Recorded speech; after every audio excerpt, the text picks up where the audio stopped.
Hello friends, welcome back to my channel. আরও একটি নতুন ব্লগ নিয়ে চলে এসেছি। দেশীয় প্রবাসী জীবনযাপন চ্যানেলে সবাইকে ওয়ার্ম ওয়েলকাম। তো আগের ব্লগে তো তোমরা দেখেছো আমি মধ্যপ্রদেশে চলে এসেছি, তার সাথে শ্বশুর শাশুড়ি এসেছিলো। তো শ্বশুর শাশুড়ি আসার পর তো ওনারা তো এখন রয়েছেন, কিছু মাস থাকবেন। তো শাশুড়ি উনি তো খুব বেশ ভালো করতে, ভালো রান্নাবান্না সব করতে ভালোবাসেন। তো উনি বললো ঠিক আছে, আমি রান্নাবান্নাটা করছি, তুমি এক কাজ করো, ছেলেটাকে দেখো, এসব উনি বলছিল না। ঠিক আছে করো, ঠিক আছে। তো ঘরে ডাল চালতা নিয়ে এসেছিলো ঘর থেকে। আমাদের তো এখানে মধ্যপ্রদেশে চালতা পাওয়া যায় না। চালতার ডাল, পনিরের তরকারি, নিরামিষ যেহেতু শনিবার নিরামিষ খাই, সেই জন্য পনিরের তরকারি, চালতার ডাল সব খাওয়া হচ্ছে। আর একটা ছেলের জন্য একটা রাখিও নিয়ে এসেছিলো, যেহেতু রাখির সময় ওখানে ছিলাম না, মানে আমি তো মায়ের কাছে ছিলাম, তার জন্য রাখিটা পরে পড়াবে বলে ছেলের জন্য একটা রাখি নিয়ে এসেছিলো, রাখতে পড়াবে ঠাম্মিও, সেই জন্য। তো চলো দেখতে থাকো ব্লগটা, কেমন লাগলো জানাবে অবশ্যই। গলায় কিন্তু লেগে যাবে।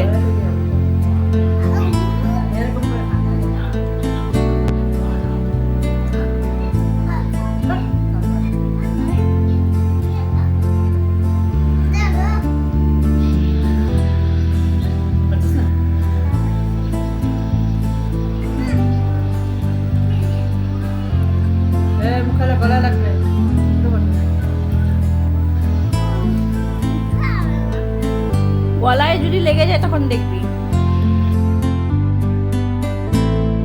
তাছাড়া বন্ধুরা আর একটা কথা বলতে চাই। আর একটা কথা হলো, শাশুড়িকে কেন আমি বলি যে রান্নাটা করো, কারণ কি ওনার ঠিক মানে পছন্দ হয় না। মানে পছন্দ হয় না বলতে বলে যে তুমি আমিষ নিরামিষ সব একসাথে করে দিচ্ছ, ছোঁয়াঘাটা করে দিচ্ছ, এই করে দিচ্ছ, ঠিক মতো পাচ্ছ না। মানে ওনার একটু খুঁতখুঁতে আমি এরকম করে। তারপরে রান্না করলে ধরো শাক দিয়ে যদি একটু রসুন ফোড়ন দিয়ে শাকটা, আমি খেতে পছন্দ করি, সবাই খেতে পছন্দ করে কিনা জানি না, কিন্তু আমার তো খুবই ভালো লাগে পার্সোনালি। আমি শাক রসুন ফোড়ন দিয়ে শাকটা খেতে খুব অনেকেই পছন্দ করে। কারা কারা পছন্দ করো একটু কমেন্টসে জানিও। উনি আবার বলবে যে না তোমার বাবা খায় না রসুন ফোড়ন দিয়ে শাক। তারপর মাছের কালিয়া করলে একটু পেঁয়াজ রসুন দিয়ে একটু কষা কষা করে করলে বলো না পেঁয়াজ রসুন দিয়ে মাছ খাবো না। অনেক সবেতে এরকম করে, তো উনি খেতে পারে না ঠিক মতন ভাত। তো আমি ভাবি যে কিছু মাসের জন্য আসছে, যদি ঠিক মতন এসে ঠিক মতন খেতেই না পারলো তো কি আর হলো। তো সেই জন্য আমি ঠিক করেছি যে ঠিক আছে, যখন পছন্দ করেন না উনি, তো উনি নিজের মতোই যত মাসই থাকুক নিজের মতো রান্না করে খেয়ে দিয়ে যান। তাতে আমারও ভালো লাগবে, আমারও একটু মনে হয় যে এলো ঠিক মতন খেতে পারলো না, আমি রান্না করেছি খেতে পারছে না, সেই জন্য নিজের পছন্দ মতন খাই। সেই জন্য আমি পুরো বলেছি তুমি যেরকম রান্না করো যেইভাবে পছন্দ করো সেইভাবেই করো, আমার কোনো প্রবলেম নেই, সবইতেই খেয়ে নাও। সেই জন্য আরও বিশেষ করে শাশুড়ি মাকেই বলে দিয়েছি তুমি তোমার মতন করেই করো। ঠিক করে নি বলো বন্ধুরা।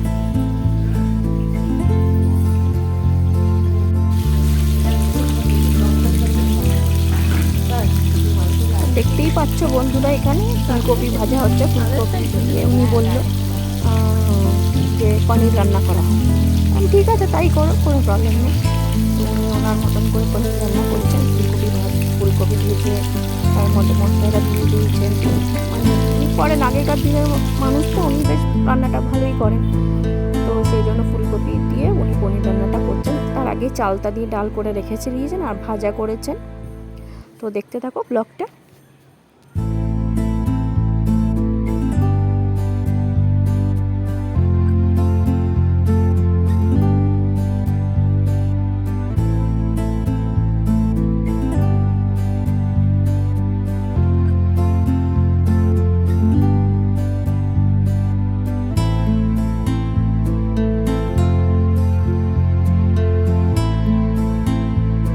সত্যি কথা বলতে জানেন তো বন্ধুরা, বিয়ের পর আমি রান্নাবান্না সব করতাম মোটামুটি 1 বছর, তো পারিনি সেরকম রান্না, তো শিখিও নি।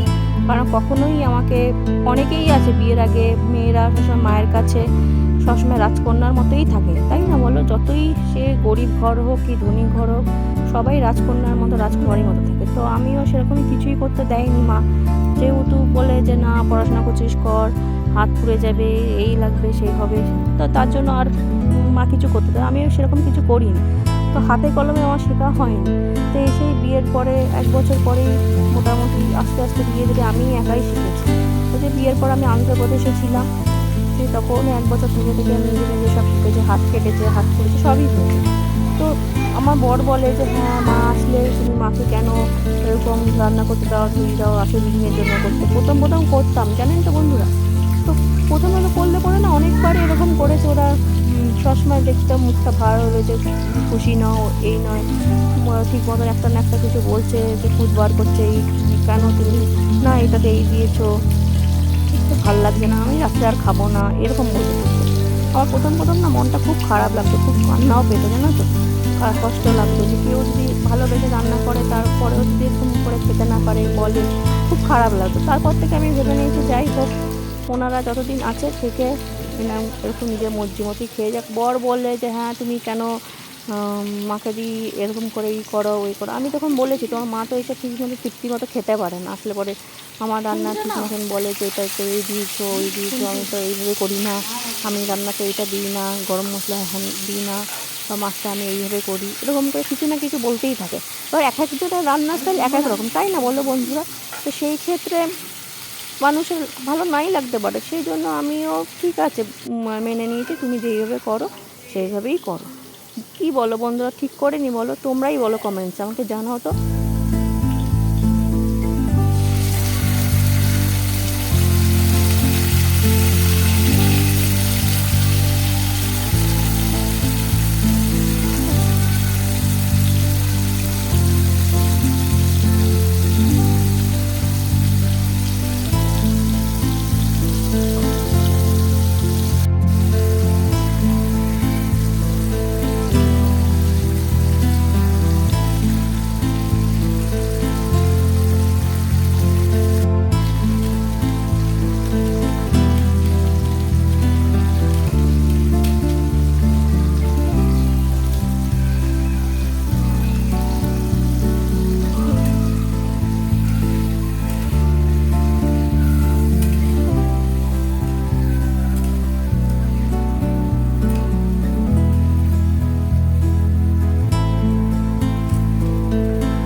আলু দেওয়ার সময় দিয়েছি।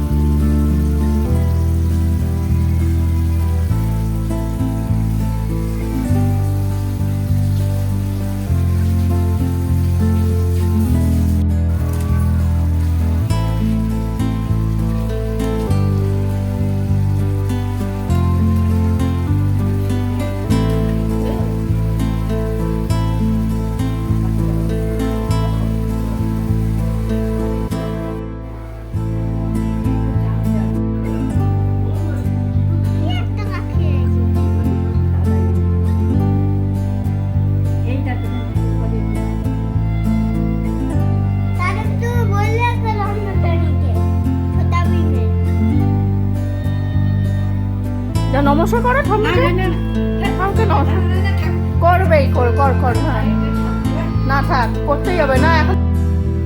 জিরা বাটা কম এমনিতে কাজু বাটা দিতে হবে না, তো বলবে না তো এখন দিয়ে দেবে।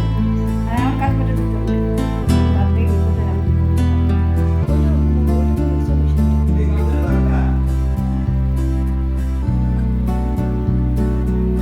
আর সেটা আমি লাগানো ভাতটা বসাবো।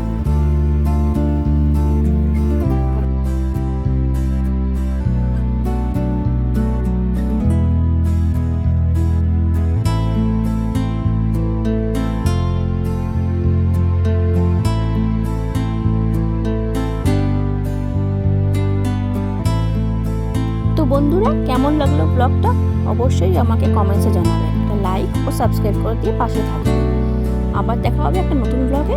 সবাই ভালো থেকো, সুস্থ থেকো, ততক্ষণে টাটা।